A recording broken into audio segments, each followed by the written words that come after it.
Is there anything more satisfying than opening a new container of butter or coffee? Here we go.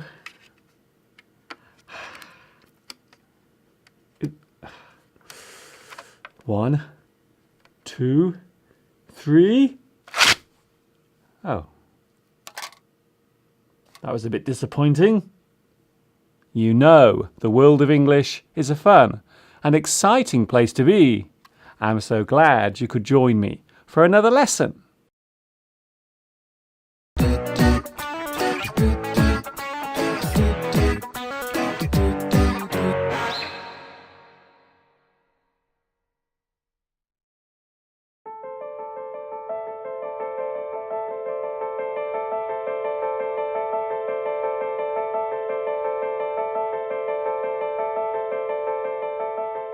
Hi everybody, this is Mr. Duncan in England.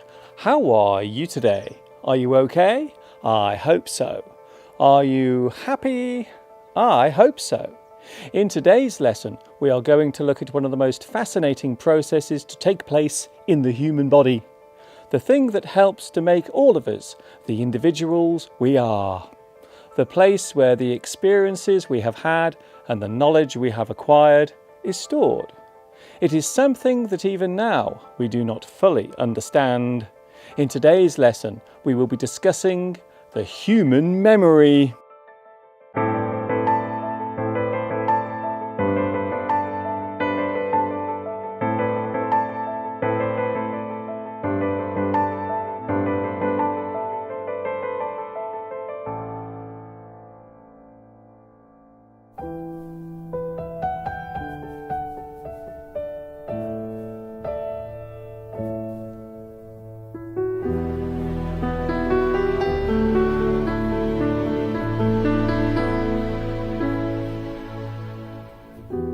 The important things we do and see stay in the memories of you and me. The moments from our childhood remain precious and treasured. The limit of the memory cannot be measured. As we make our way through this life with all of its joy and pain, those happy memories long since gone in time will make us smile again and again.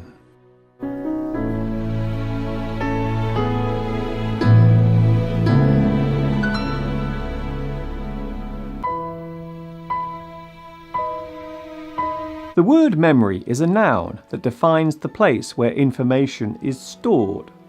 Memory can also be the thing that is being remembered.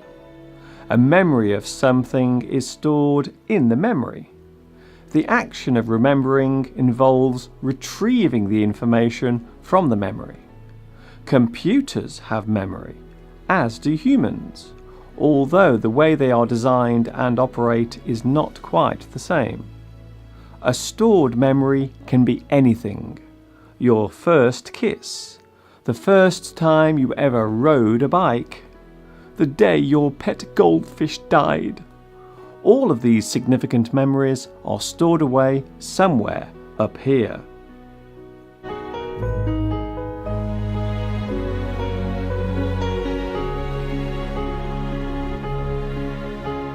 If I were to ask you to recall your first day at school or university, there is a good chance that you will remember quite a few details of it. However, if I were to ask you to tell me what you had for lunch on this day 2 weeks ago, it is more than likely that you will have no memory of that particular meal at all. This is because your memory tends to contain things that are significant and useful.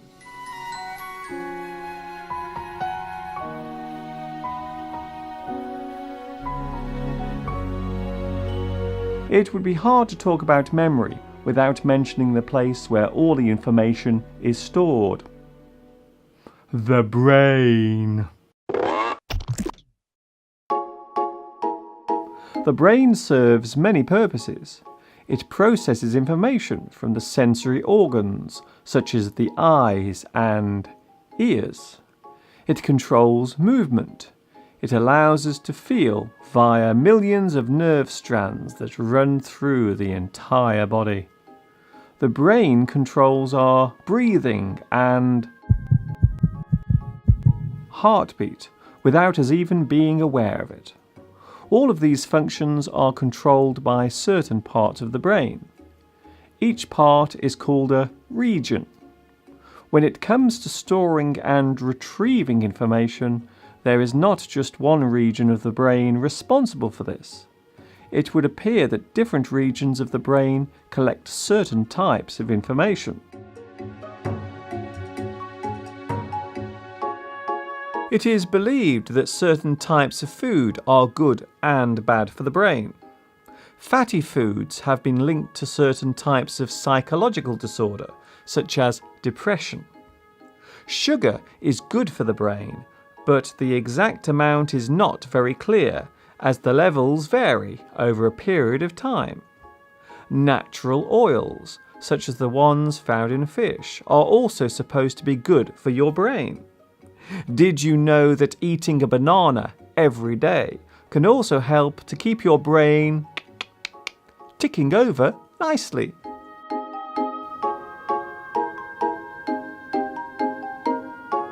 The word remember can be quite confusing. It can mean something that is being recalled from the memory, or it can mean the action of placing some information into the memory. So remembering involves putting information into the memory and retrieving information from it. Learning is a form of remembering, whether you are learning about a subject in school or trying to master a practical skill, such as driving a car. By doing these things, you are both learning and remembering.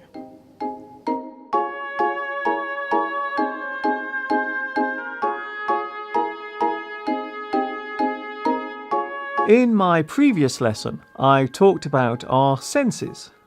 I also mentioned the fact that the things we sense, such as light and sound, create information which is stored in the memory.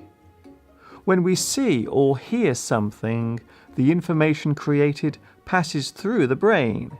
It is then filtered so as to decide whether the information is important enough to be stored permanently. This system prevents the brain from becoming too cluttered with unimportant or useless information.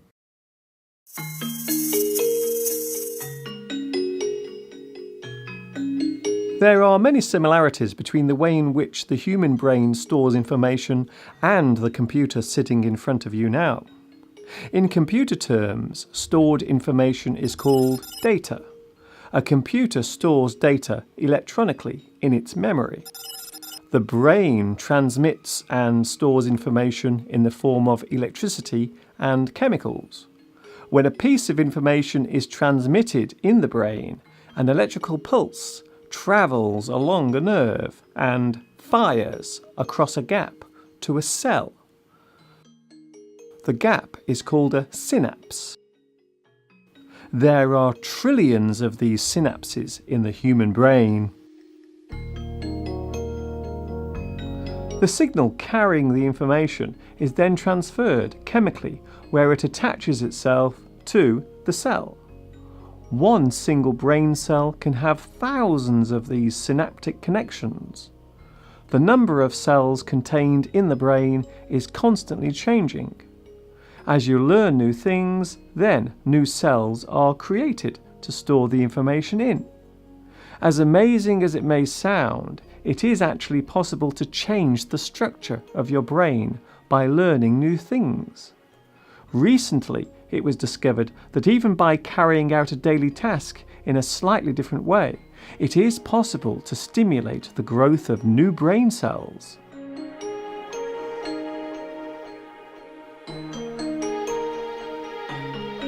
By using your memory, you are retrieving information that is stored in the brain cells. You are consciously searching for the information. You are recalling an event from your past.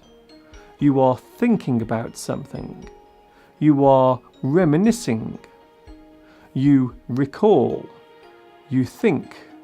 You recollect. You reminisce. You remember. The action of visualizing something in the mind requires the memories stored in the brain to be available. If you were to think of a tree, then the shape, colour, and all the other information connected with that image is retrieved from the memory. The bits of information needed to form the image are stored in different parts of the brain. This process seems slow, but the brain is able to carry out this action almost instantaneously. How these vivid images are formed in the mind is still a mystery.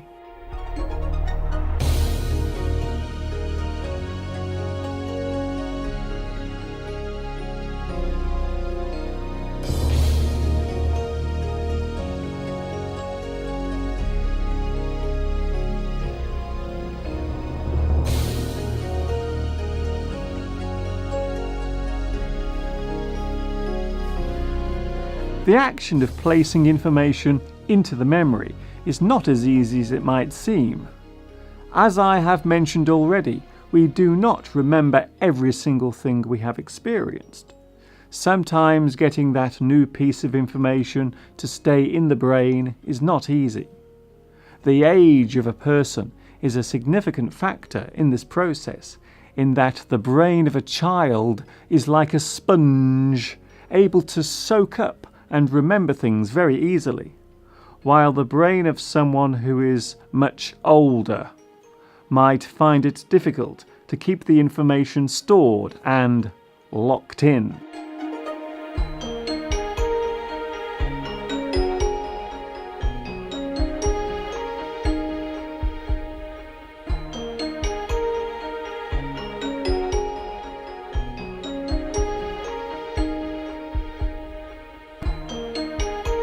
Losing the ability to remember things is no fun. Of course, there are ways to slow down this decline. The phrase, "you are never too old to learn," is an important one, as it helps to remind us that even though we are all getting older, there is no need to stop learning new things. We learn through experience and education.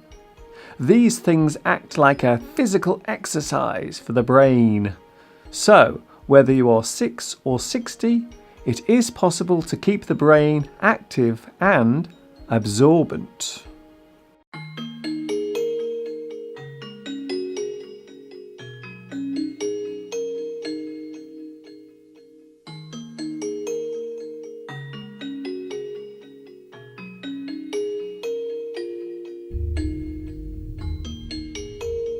There are many things that can affect the memory of a person.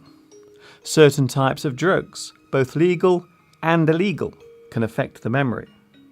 A head injury can cause brain damage and memory loss. Drinking alcohol can affect your memory. A person who drinks heavily damages not only their liver, but also their brain cells as well. Certain illnesses affect the memory. Dementia or Alzheimer's causes severe memory loss, to the point where the sufferer will not be able to recognise their husband, wife, partner, or even members of their own family. It would appear that the memory is split up into different categories. Put simply, we have two types of memory: long-term and short-term. As their names suggest, one is for storing information for a long time, while the other keeps it for a short time. That is the reason why you can still remember the first person you ever fell in love with, but not what you had for lunch last Saturday. One is a significant and important event, while the other is mundane and routine. That particular memory is insignificant and not worth remembering.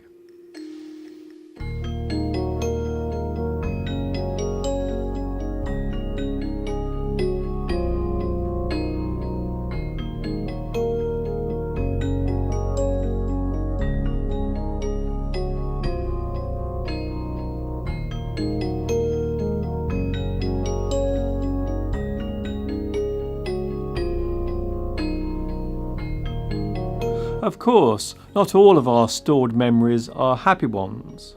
In fact, some people might say that they recall the bad moments of their past more easily than the good ones. A terrible event or a distressing occurrence can have a profound impact on the way we think. A traumatic event not only blemishes your memory, it can also affect your character. Stress and anxiety are both common side effects of going through a terrible ordeal. So while our memory gives us the ability to remember the good things, it also stores many of the things we would much rather forget.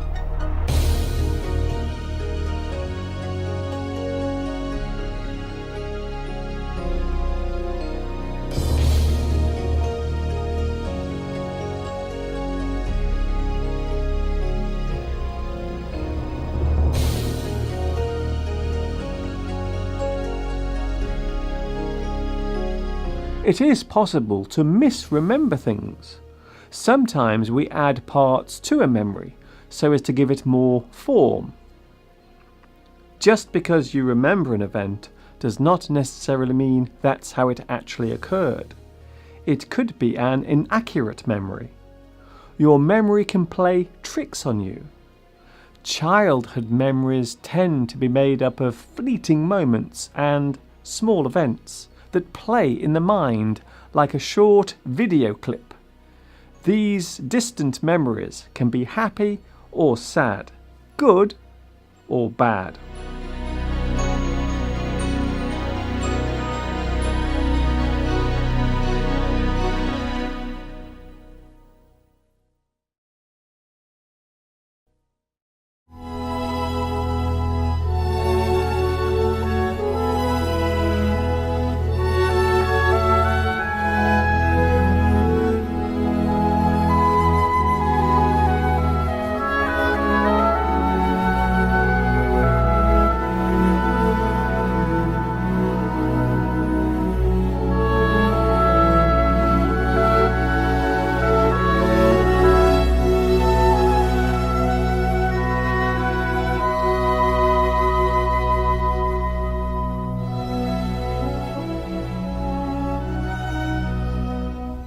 There is a phrase in English, a walk down memory lane.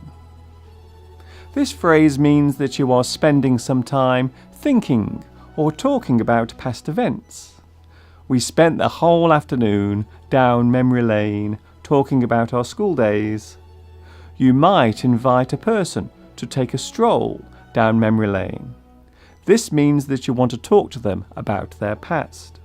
Sometimes it is nice to take a walk down memory lane.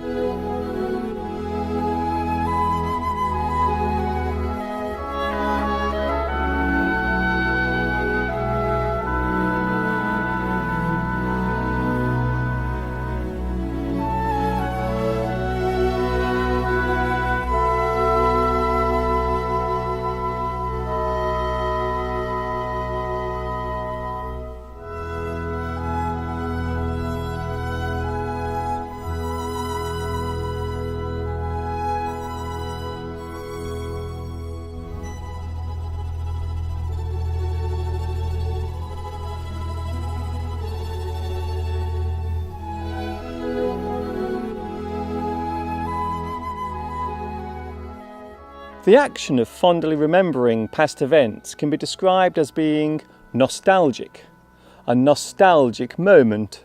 You are being nostalgic about something. You long for that time to return, the way something was done in the past, or an attitude towards something which no longer exists. You reflect over days gone by. Nostalgia is the noun that names this action. Items that you bought or were given to you many years ago can help you remember a past event. A souvenir you bought during a past holiday or a present given to you on your wedding day can help to keep that time fresh in the memory. We can describe these items as memorabilia.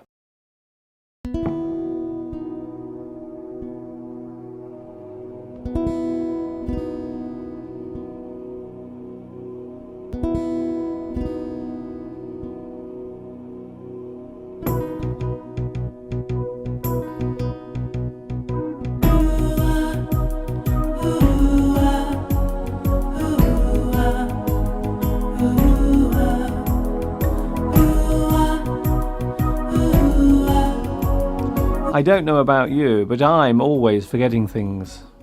Sometimes I will walk into one of the rooms in my house and forget why I went in there. I often forget the names of people. In fact, that is a really big weakness of mine. I'm hopeless at remembering names. Also, I can remember many events from years ago, but have difficulty recalling what I did last weekend.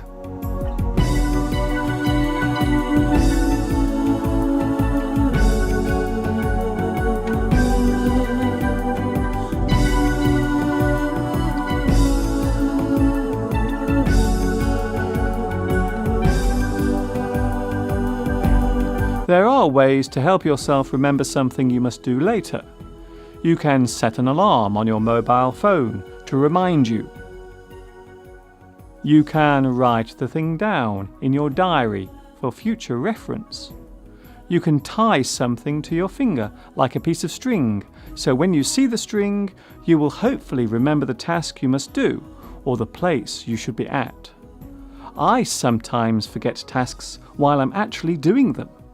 In the past, I have forgotten that I have something cooking on the stove in the kitchen, causing the food to burn and be ruined. Sometimes I am very forgetful. Perhaps it's my age.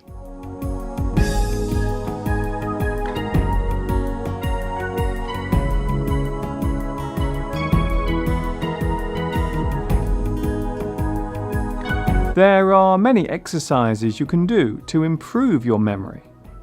If you have trouble remembering the name of someone you have just met, then try repeating the name of that person in a conversation.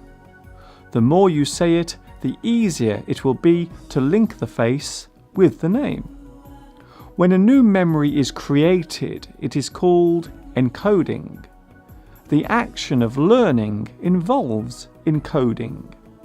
That is how something you did not know before becomes something you do know now.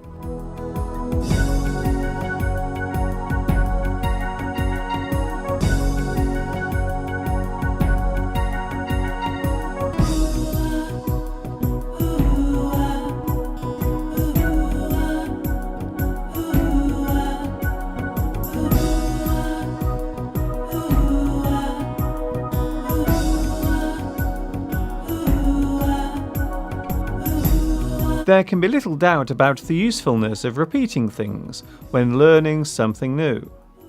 Some people believe that getting students to repeat the same thing over and over is a bad method of teaching. Yes, it may be tedious and boring, but it is still a very effective way of locking that new information in the mind. Learning a new language involves some listening and some repetition. But it is not the only method used for picking up a new language. With steady daily practice involving reading, with a little repeating, it is possible to learn a few new words every day.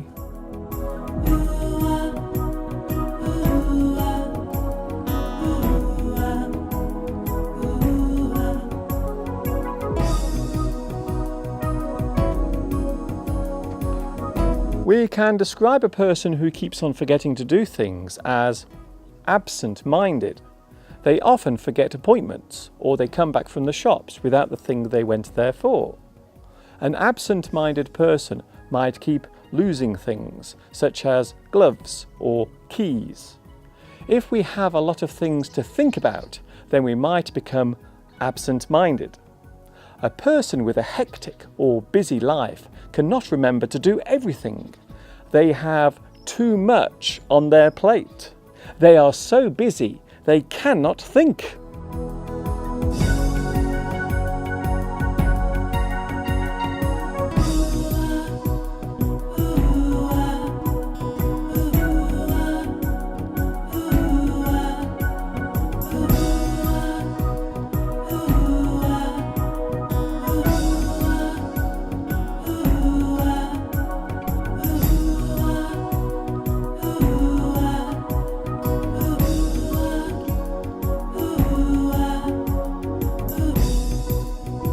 If a person has trouble remembering things, then we might say that their brain is like a sieve.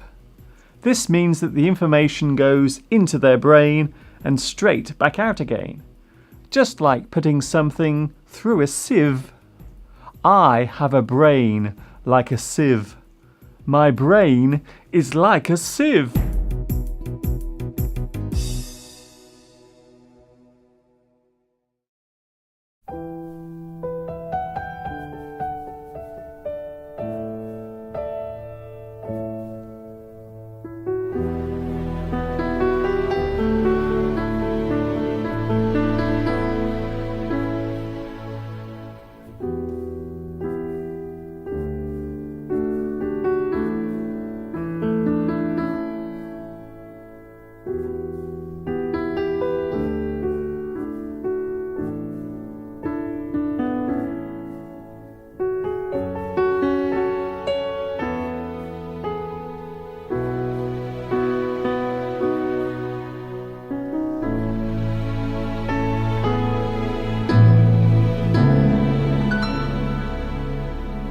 As I have already said, memory is also useful for carrying out a task of some sort.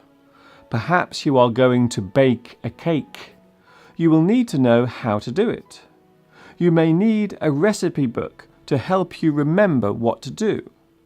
Perhaps you already know how to carry out the task without any help. We can say that you have remembered it by heart. Doing something by heart means that you can remember how to do something without needing any help. He was able to sing the song by heart. She recited the poem by heart. All actors must learn to deliver their lines by heart.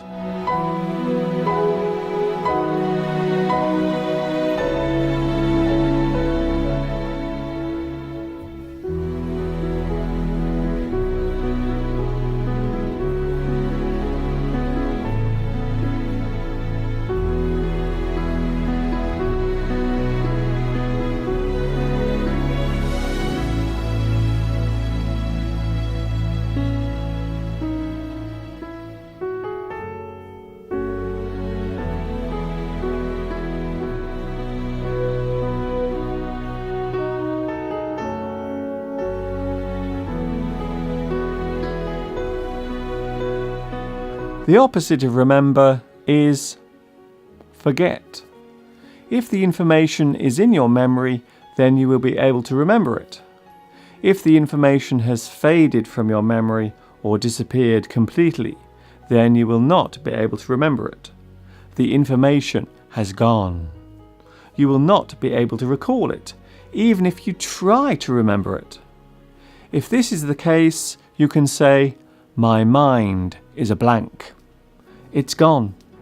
I can't remember. I haven't a clue. Search me."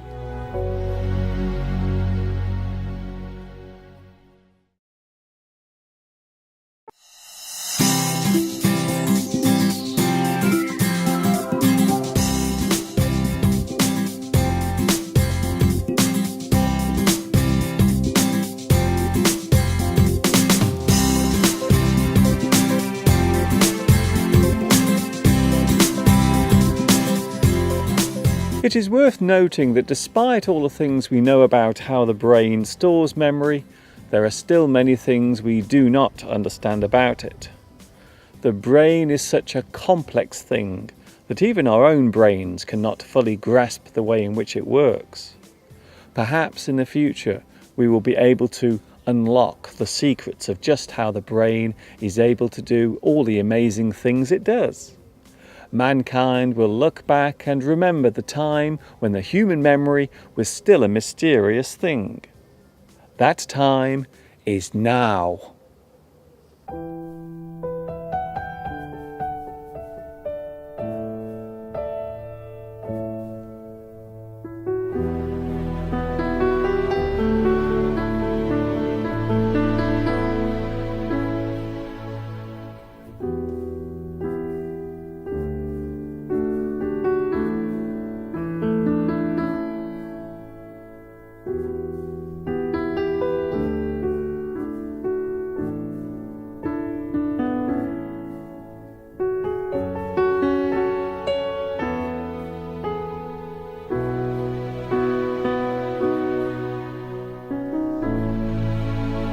The memories we have stored of past events are not all clear. Some are vague and distant. A distant memory is something you have almost forgotten about, something that happened long ago, or an unimportant event can become a distant memory. If the memory is clear, then it is a strong memory. You remember it vividly. Of course, it may still be inaccurate. Just because you remember something well does not mean that is how it actually occurred. What is your earliest memory? How far back does your memory go? It is a sad fact that as we go through life, we actually forget more things than we remember. This is because it is impossible to remember every single thing that has occurred. Of course, there are ways of making sure that events are remembered. You can write them down in a daily journal or diary. Photographing a special event helps to preserve the treasured moments contained within it forever. It is a great way of making sure that those precious memories never fade away.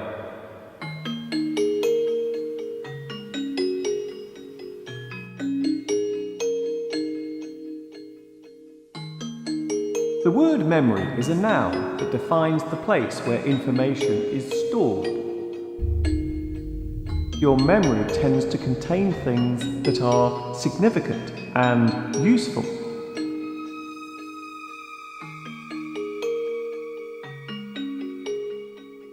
The brain serves many purposes.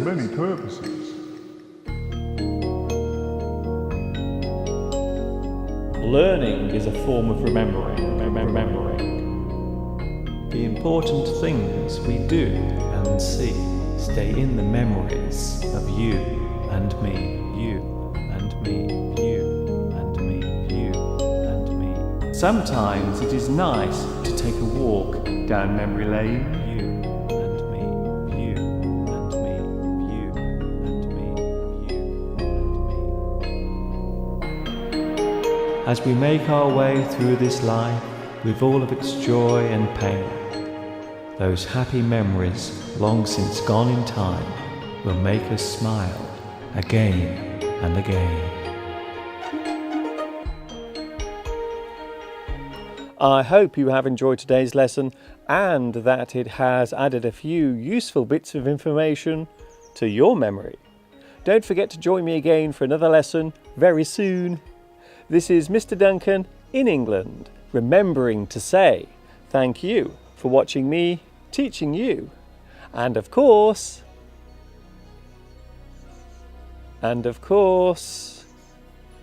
oh yes, ta-ta for now.